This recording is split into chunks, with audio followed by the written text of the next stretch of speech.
दिसतोय परक्याचा, फुलाच चेहराचा दिसतोय परक्याचा, नसे सुटणार नाजूक गुंता दोष न चरख्याचा, फुले मी म्हटले जे होते पाहुणे ते, तरी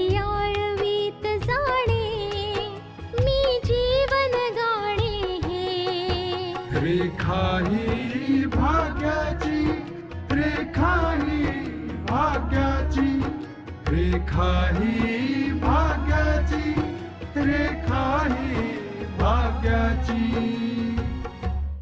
आतापर्यंत आपण पाहिलं, कामिनी आशाला भेटायला येते, ती आशाला धीर देते. कावेरी गोविंदला फोन करून सांगते की ती आता एकटी पडलेली आहे. गोविंद लवकरच तिला भेटण्याचं वचन देतो. गिरीधर शास्त्री आशिषला सांगतात की त्यांचा खटला आशाच लढेल. आशिष घरी येऊन ही गोष्ट नाना आणि आशाला सांगतो. विजय पल्लवीला फोन करतो की आशा घरातून निघून गेल्यानंतर आता पल्लवीसाठी जागा रिकामी झालीये. आता पुढे. नमस्कार शास्त्रीजी. अहो भाऊसाहेब, भाऊसाहेब, नमस्कार नमस्कार. तुमचीच वाट पाहत होतो. भाऊसाहेब बसा ना. हो धन्यवाद. आभा, आभा बाळा जरा चहा नाश्त्याचं बघ बेटा. अहो कशाला उगाच त्रास तुम्हाला? अहो यात त्रास होण्यासारखं काय? शास्त्रीजी मी तुम्हाला धन्यवाद म्हणायला आलोय, कारण इतकं सगळं घडून सुद्धा तुमचा आशावरचा विश्वास अजूनपर्यंत कायम आहे. मी तर समजतो की आशाच्या बाबतीत जे काही होत आहे त्याचं एक कारण मी देखील आहे. काल रात्रभर मी हाच विचार करत होतो आणि खूप बेचैनही होतो. हेच सत्य आहे भाऊसाहेब, आणि या सत्यापासून पळ नाही काढता येणार. शास्त्रीजी तुम्ही स्वतःला यासाठी जबाबदार का धरताय? भाऊसाहेब मी जबाबदार नाहीये, पण परिस्थितीने मला जबाबदार ठरवलेलं आहे आणि मी ही जबाबदारी नाकारू नाही शकत. नमस्कार नानू. सुखी राहा.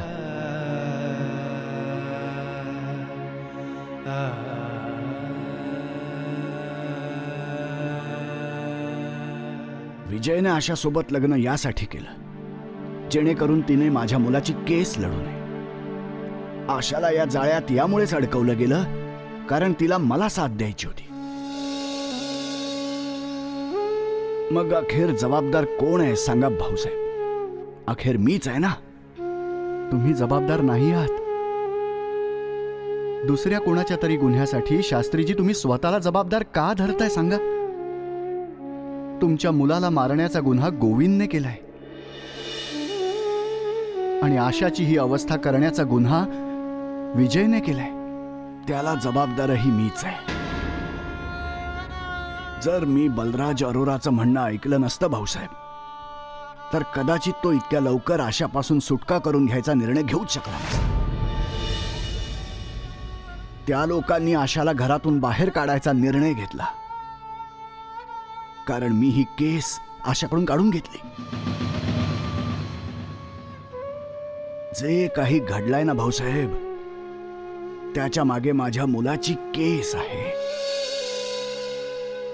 आणि त्याकरता मी स्वतःला जबाबदार मानतो. तुम्हाला माहितीये, काल रात्री आशा म्हणत होती की तुम्ही ही केस ज्याला द्यायचे त्याला देऊ शकता. कारण ती केस आता हरलेली आहे. नाही भाऊसाहेब, असं नाही होणार.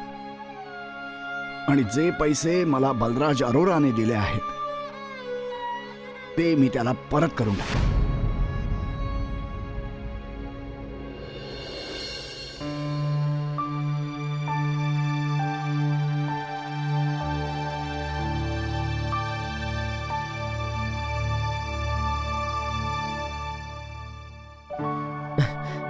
आलास तू? माफ कर ग, मला यायला उशीर झाला. पण उशिरा का असे ना, कमीत कमी आलो तर खरं. काही हरकत नाही. मला वाट बघायला लागली म्हणून मी कधी तक्रार नाही करणार. म्हणूनच तर मला बरं वाटतं पल्लवी, तू इतका वेळ वाट पाहिलीस. माझ्या प्रेमासाठी तू काय काय नाही केलंस, मी ते कधीही नाही विसरू शकत. आणि मला कधीही ते गेलेले दिवस आठवायचे नाहीये. त्या कटू आठवणी विसरून गेलेलंच चांगलंय. तू बरोबर बोलतेस पल्लवी. आशा माझ्या जीवनामध्ये एक वाईट आठवण बनवून आली होती. आणि कोणत्याही मुलाला आपल्या वाईट आठवणी सांभाळून ठेवायला नाही आवडणार. मला पण माझा गेलेला भूतकाळ पूर्णपणे विसरून जायचंय. पण पुढ्यात ज्या अडचणी आहेत, आधी त्याच्यावरचा उपाय शोधावा लागेल. अरे, आता कोणता प्रॉब्लेम आहे? आय मीन, 1-2 सुनावण्यानंतर ही केसच डिसमिस होणार आहे. शिवाय न्यायालयाने हे मान्य केलंय की तुझं आणि आशाचं लग्न हे कायदेशीर दृष्टीने व्हॅलिडच नाहीये. यु नो व्हॉट, घरातही याच गोष्टीची चर्चा सुरू होती. तू कोर्टात जो मुद्दा मांडलायस त्या बाबतीत कोणी विचारही करू शकत नव्हतं. आणि आता सगळ्यांना पूर्ण विश्वास आहे की ही केस लवकरात लवकर सॉल्व्ह होईल. पण मी या केसविषयी नाही बोलत आहे पल्लवी. मला जिजूंच्या केसची खूप चिंता वाटते. त्या केसचं काय होणार? काय होणार म्हणजे? आशा ही जी केस हरली आहे त्या गोष्टीचा राग ती नक्की जिजूंवर काढणार. तसं तर गिरीधर शास्त्रींनी तिच्याकडून केस काढून घेतलेली आहे. पण तरीही आम्हा लोकांना ही भीती वाटते की ती जिजूंना खुनी सिद्ध करण्याकरता कुठल्या ना कुठलं घुसपट नक्की काढेल. होऊ शकतं की ती सरकारी वकिलांना सगळे पुरावे देऊन टाकेल. आणि आता तर त्या केसची तारीखही जवळ आलेली आहे. विजय, आशासारख्या वकिलासाठी किती इन्सल्टची गोष्ट आहे ना की तिचा क्लायंट स्वतःहून तिला या केसमधून बाजूला करेल. असं जिजूंची केसही मीच लढेन. आपल्या सगळ्या फॅमिलीला सांगून टाक की टेन्शन नका घेऊ. ओके? थँक्यू पल्लवी. अरे, थँक्यू कशाला म्हणतोयस? आता काही ऑर्डर करूया? Excuse me. बाळा, जेव्हा वेळ बदलते, जेव्हा अंधार पडतो, तेव्हा खुद्द माणसाची सावली त्याची साथ सोडते. तर मग आपल्या परक्यांची तर गोष्टच खूप दूरची. पण एक गोष्ट कधीच विसरता कामा नये की माणसाला आपल्या परिस्थितीशी स्वतःलाच लढावं लागतं. हो मम्मी, बहुतेक हा वेळेचाच खेळ आहे की शास्त्रीजींनी माझ्याकडून केस काढून घेण्याचा निर्णय घेतला. बाळा, वाईट वेळ आपल्या बरोबर वादळ घेऊन येतं. पण बुद्धिवान माणूस तो असतो जो अशा वेळी स्वतःला सावरतो आणि ते वादळ निघून जाऊ देतो. ते म्हणतात ना की चांगले दिवस नाही राहत, अगदी तसंच वाईट दिवसही नाही राहत. आणि हा पराभव तर खूप छोटा आहे बाळा. आपल्या या छोट्याशा पराभवाला आपले मजबूत इरादे तोडू नको देऊस. अजिबात नाही. हो मम्मी, पल्लवीनी या गोष्टीला दुसराच कुठला तरी रंग देऊन केसला एक वेगळीच दिशा जरूर दिली. पण हार तर मीही नाही मानली. That's my girl. मला तुझ्याकडून अगदी हीच अपेक्षा होती. बाळा, सत्य कधीही नाही हरत आणि अजून लढाई बाकी आहे. हो मम्मी, मी आजही त्याच सत्याला धरून आहे. पण शास्त्रीजींना समजावावं लागेल, त्यांनी हिंमत सोडता कामा नये. नाही बेटा, त्यांनी हिंमत नाही सोडलेली. खरं तर त्यांनी जिंकण्याची अपेक्षा तुझ्याकडून केलेली आहे. नानू, मी पण अजूनही त्याच गोष्टीला धरून की मी त्यांना कायद्याकडून न्याय नक्की मिळवून देईन. पण आता ही गोष्ट नक्की झाली आहे की ही केस तूच लढणार आहेस म्हणून. मी आता शास्त्रीजींनाच भेटून येतोय. मग काय म्हणाले बाबा? बोलणं तर बरंच झालं बेटा, पण तुला माहितीये का, बलराज अरोराने शास्त्रीजींना खूप पैसे दिलेले आहेत कारण त्यांनी आशाला या केसमधून बाजूला करावं. काय बलराज अरोराने शास्त्रीजींना पैसे दिले आणि आणि शास्त्रीजींनी पैसे घेतले? क्या बात है. शास्त्रीजींचा कायद्यावरून विश्वास उडालाय की मग आपल्या आशावरून? नाही बेटा, दोन्हीपैकी कोणतीही गोष्ट खरी नाहीये. माणसाचा कधी कधी आपल्या भावनांमुळे नाईलाज होतो, तर कधी कधी आपल्या परिस्थितीमुळे. आणि बेटा, परिस्थितीला कधी काही नाव देता येत नाही. पण चांगली बातमी ही आहे की शास्त्रीजींनी निर्णय घेतलेला आहे की ते बलराज अरोराचे पैसे परत देऊन टाकतील.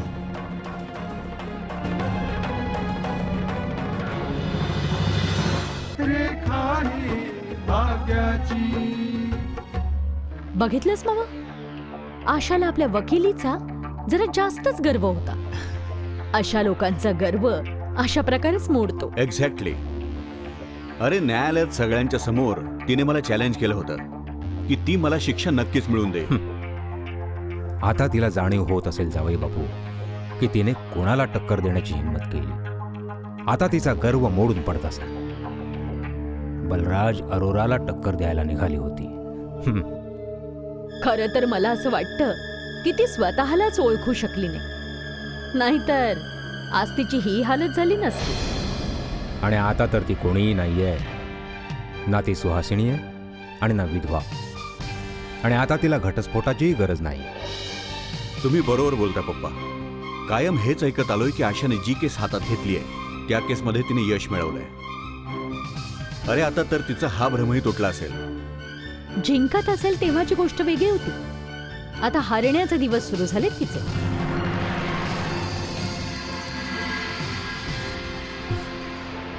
आणि या दिवसांची सुरुवात केली आहे पल्लवीने. नमस्कार. सुखी राहा बाळा. आता मला हे बोलताना जराही आक्षेप नाहीये की तू या घराची सून होण्याच्या लायकीची आहेस. हो पप्पाजी. तुझ्या जिंकण्याचे आणि आशाच्या हरण्याचे दिवस बदलू देऊ नकोस बेटा. डोंट वरी पप्पा. आशाने यांना शिक्षा मिळवून देण्याचा दावा केलाय, तर मी यांना वाचवण्याचा दावा केलाय. थँक्यू पल्लवी. पल्लवी, पप्पांनी तुझ्यासाठी सगळं सोपं करून ठेवलंय. कारण आशाकडे तर ही केस आता राहिली नाही आणि तिच्याकडे माझ्या विरुद्ध जेवढे म्हणून पुरावे आहेत, किंवा मग आशाने माझ्या विरुद्ध जे काही तर्कवितर्क केले असतील ते सर्व काही तेच तर जपून ठेवणार. सुनबाई, तुझ्यासाठी ही केस सुद्धा जिंकणं जास्त कठीण नसेल बाळा. मम्मीजी, आशा नसू दे, पण तिथे सरकारी वकील जरूर असेल जो यांना गुन्हेगार सिद्ध करण्याचा पूर्ण प्रयत्न करेल. यासाठीच मी या केसची तयारी करायला लागले. हो सुनबाई, तुला तयारी करावीच लागेल. हो पप्पाजी, त्यासाठीच तर इथे आले मी. म्हणजे त्या केसच्या बाबतीत सगळ्या डिटेल्स जाणून घेता येतील मला. हो हो, का नाही. तुला जे काही जाणून घ्यायचं असेल, मी आणि गोविंद तुला सगळं सांगू. आणि तसंही डॉक्टर आणि वकिलापासून सत्य लपवायचंही नसतं. रिद्धिमा, सुनबाईला तुझ्या खोलीत घेऊन जा. हो पप्पा. चल पल्लवी.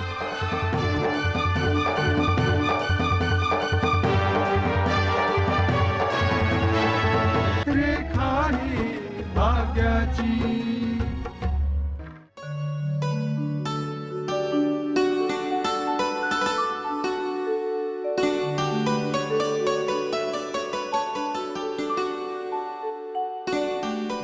नानू, तुमच्यासाठी चहा.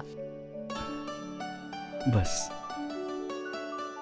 आणि हे बघ, तुला माझी चिंता करण्याची अजिबात गरज नाहीये. माझी तर फक्त हीच इच्छा आहे बेटा की तू इतक्या मेहनतीने रोहितच्या केसची तयारी कर, अशी तयारी कर की लोकांना हे कळून चुकेल की आशा तीच आहे.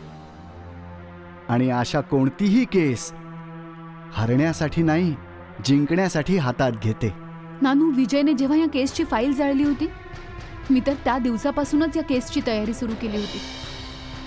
तुम्हाला माहितीये, कोर्टात माझा सामना आणखी कोणाशी नाही पण पल्लवीशी होणार. नानू. हो बेटा, मला माहिती आहे ते. पल्लवीच एक अशी आहे जी प्रत्येक ठिकाणी तुझ्या विरुद्ध उभी राहायला तयार आहे. आणि माहिती आहे ना, पल्लवीला उचकवण्याचं काम त्याच घरातून होत आहे जे घर तुझं आहे. तुझ्या वडिलांचं घर आहे.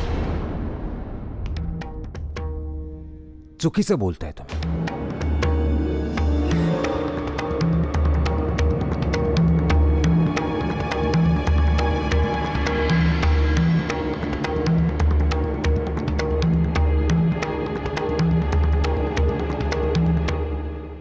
नाही अशा मुली पाया नाही पडत.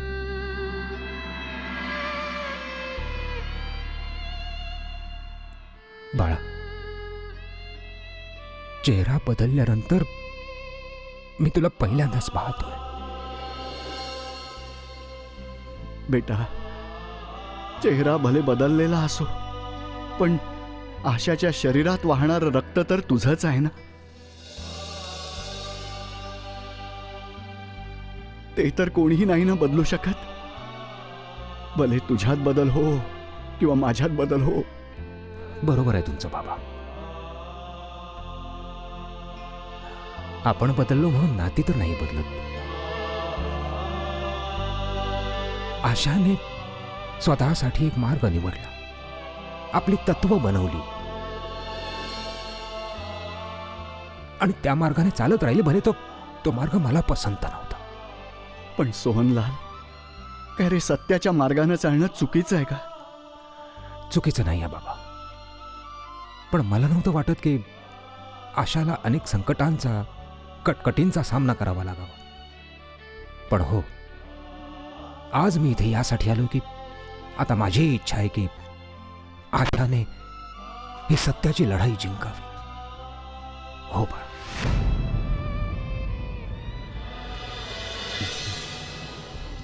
ज्या लोकांनी आशाला दाबून टाकण्याचा, झुकवण्याचा आणि आपल्या स्वार्थासाठी वापरण्याचा प्रयत्न केला,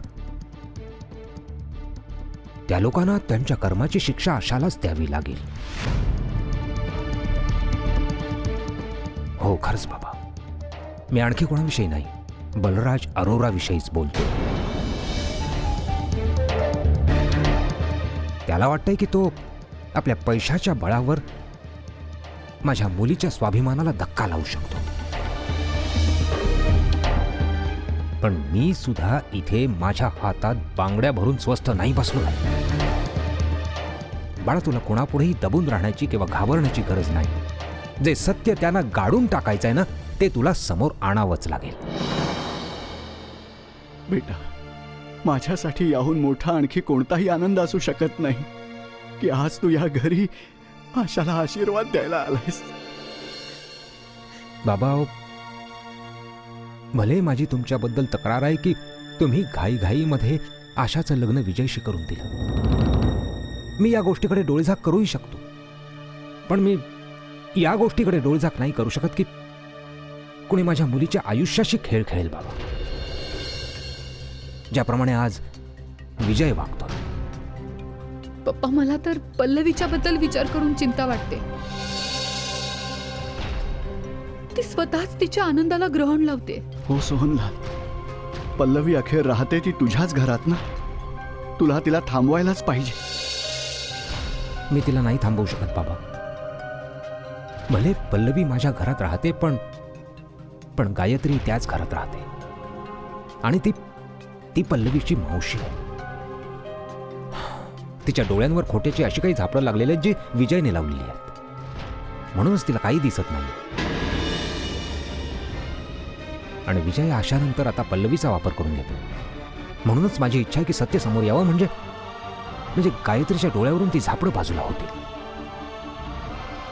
विजय आणि त्याच्या कुटुंबाचं खरं रूप समोर आल्याशिवाय राहणार नाही. पप्पा, जर तुमचा आशीर्वाद माझ्यासोबत असेल तर हे सत्य समोर येण्यापासून कोणीही नाही थांबवू शकत. पल्लवी सुद्धा नाही. माझा आशीर्वाद कायम तुझ्या सोबत आहे.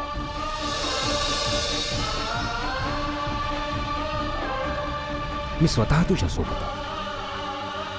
बाळा, तुला कोणाही पुढे दबून किंवा घाबरून राहण्याची गरज नाही. बाळा, तुझ्या बापामध्ये अजूनही एवढी ताकद आहे की तो एकटा दुनियेला टक्कर देऊ शकतो. बस बाळा, माझी हीच इच्छा आहे की त्या सत्याचा विजय व्हावा. तो पल्लवीला विजयच्या तावडीतून वाचवा.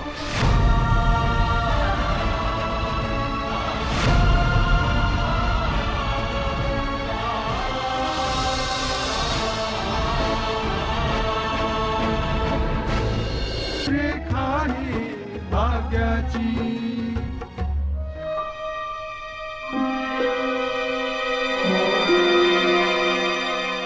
विजय, पल्लवी, काय बोलणं झालं दीदी आणि जिजूंशी?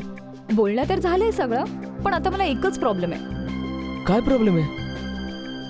पोलिसांचा जो प्रत्यक्षदर्शी आहे त्याची साक्ष पुन्हा एकदा न्यायालयात होईल.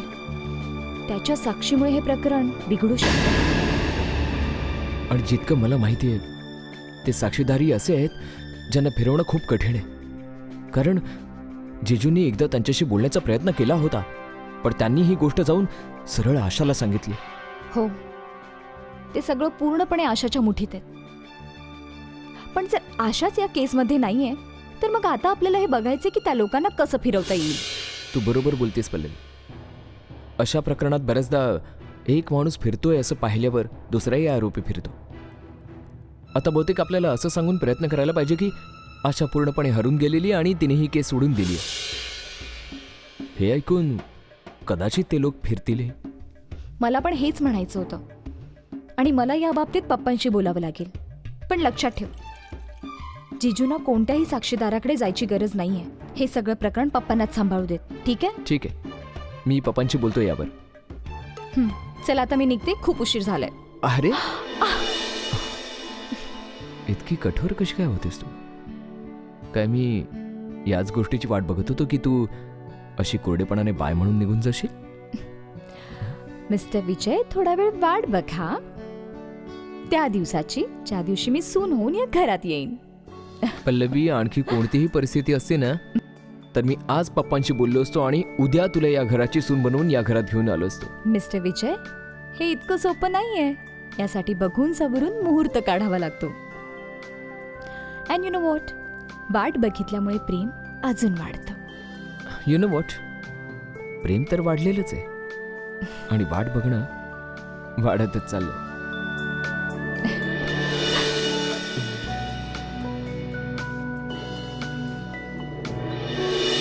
पप्पा, पल्लवी म्हणते की ती ही केस फिरवून दाखवेलच, पण त्यासाठी आधी साक्षीदारांना फिरवणं खूप गरजेचं आहे. हो पप्पा, ज्या प्रकारे तुम्ही आशाला या केसमधून बाजूला केलंय त्याच प्रकारे या साक्षीदारांनाही फोडावं लागेल. हो जावई बापू, आधी तर आशाने या साक्षीदारांना फुटू नाही दिलं, पण या साक्षीदारांना फोडावंच लागेल. म्हणजे काही शक्यताच उरणार नाही की आपण ही केस हरू. सर्वप्रथम तर त्यांच्यापर्यंत ही खबर पोहोचवली पाहिजे की आता ही केस आशाच्या हातात नाही राहिली आहे. तेव्हा आपले प्रयत्न यशस्वी होतील आणि तेव्हा त्यांना फोडणं सोपंही जाईल. पण पप्पा, त्यांच्यापर्यंत ही बातमी पोहोचणार कशी की आशाला केसमधून काढून टाकलंय? बातमी पसरवण्यासाठी तिचा मुद्दा बनवावा लागतो आणि मी हा निर्णय घेतलाय की आता मी मीडियाचा आधार घेणार. सर्वप्रथम तर मीडियामध्ये या गोष्टीला हवा दिली जाईल की आशाकडून ही केस काढून घेण्यात आली आहे. आता ती ही केस नाही लढणार आहे. चुकीचा विचार करताय तुम्ही. आता ती केस आशाच लढेल.